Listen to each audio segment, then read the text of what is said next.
Salpe Wanyambe.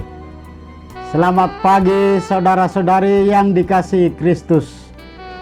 Mari kita mengawali hari baru dengan mendengarkan firman Tuhan yang diambil dari Injil Yohanes pasal 4 ayat 43 sampai dengan 54. Tuhan bersamamu. Inilah Injil suci menurut Yohanes.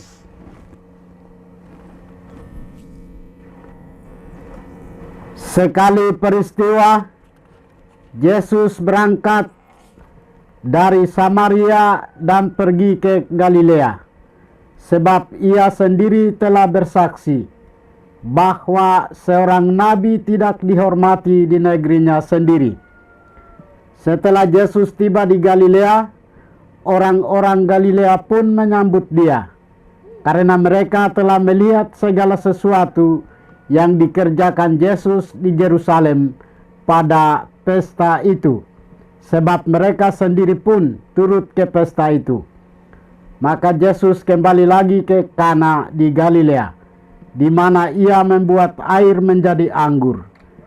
Dan di Kapernaum ada seorang pegawai istana yang anaknya sedang sakit. Ketika pegawai itu mendengar bahwa Yesus telah datang dari Yudea ke Galilea, pergilah ia kepadanya, lalu meminta supaya Yesus datang dan menyembuhkan anaknya, sebab anaknya itu hampir mati. Maka kata Yesus kepadanya, "Jika kamu tidak melihat tanda dan mujizat, kamu tidak percaya." Pegawai istana itu berkata kepadanya, "Tuhan, datanglah sebelum anakku mati." Kata Yesus kepadanya, "Pergilah, anakmu hidup." Orang itu percaya akan perkataan yang dikatakan Yesus kepadanya, lalu pergi. Ketika ia masih di tengah jalan, hamba-hambanya telah datang kepadanya dengan kabar bahwa anaknya hidup. Ia bertanya kepada mereka, "Pukul berapa anak itu mulai sembuh?" Jawab mereka, "Kemarin siang pukul 1 demamnya hilang." Maka teringatlah ayah itu bahwa pada saat itulah Yesus berkata kepadanya, "Anakmu hidup." Lalu ia pun percaya, ia dan seluruh keluarganya. Dan itulah tanda kedua yang dibuat Yesus ketika ia pulang dari Yudea ke Galilea. Demikianlah sabda Tuhan. Saudara-saudari yang dikasihi Kristus, tema kita hari ini adalah tetap berusaha dalam kesulitan. Injil hari ini mengisahkan tentang iman seorang pegawai istana akan kuasa Kristus. Untuk mencobai iman daripada pegawai istana itu, Yesus berkata, "Jika kamu tidak melihat tanda dan mujizat, kamu tidak percaya." Tetapi pegawai istana itu berkata kepadanya, "Tuan, datanglah sebelum anakku mati."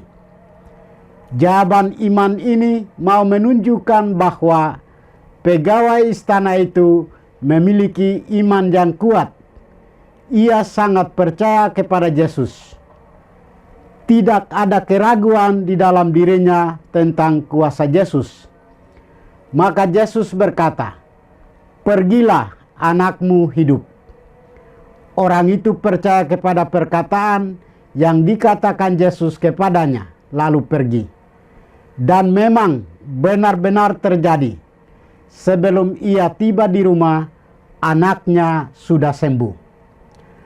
Perkataan Yesus yang penuh kuasa disambut hangat oleh pegawai istana itu dalam kepercayaan penuh. Saudara-saudari terkasih, perjuangan pegawai istana itu mau menunjukkan bahwa harus ada usaha dari kita manusia, bukan sekedar percaya dan duduk manis menunggu Yesus datang ke rumah kita. Tetapi kita harus aktif menunjukkan kepercayaan kita dengan berusaha menjumpai Yesus. Yesus mengajarkan kepada kita tentang pentingnya memiliki harapan dan iman dalam hidup kita. Ketika kita menghadapi kesulitan, sakit, dan lain, kita harus mengingat bahwa Tuhan adalah sumber harapan dan kesembuhan. Seperti pejabat istana, kita harus memiliki keyakinan bahwa Tuhan memiliki kuasa untuk menyembuhkan dan memulihkan segala sesuatu dalam hidup kita.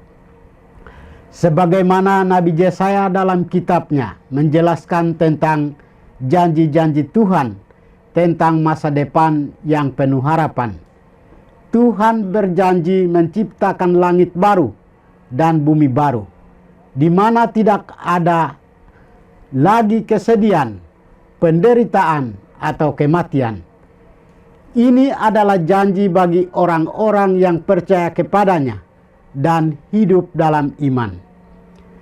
Kita mencontoh apa yang dibuat oleh pegawai istana, tetap berusaha bila menghadapi kesulitan dan tantangan.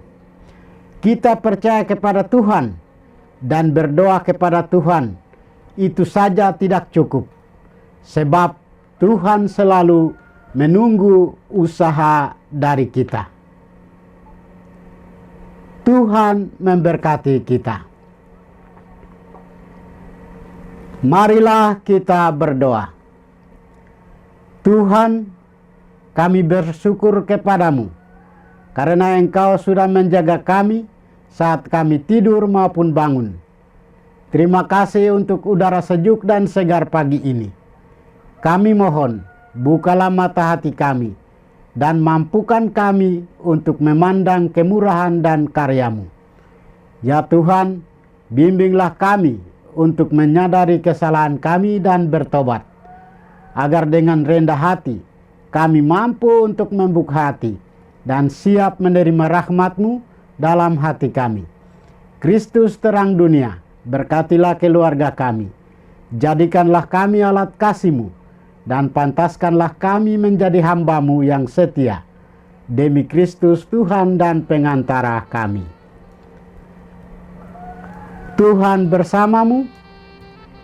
Semoga kita sekalian, orang-orang yang kita kasih dan doakan, seluruh aktivitas kita hari ini dilindungi, dibimbing, dan diberkati oleh berkat Allah yang Maha Kuasa.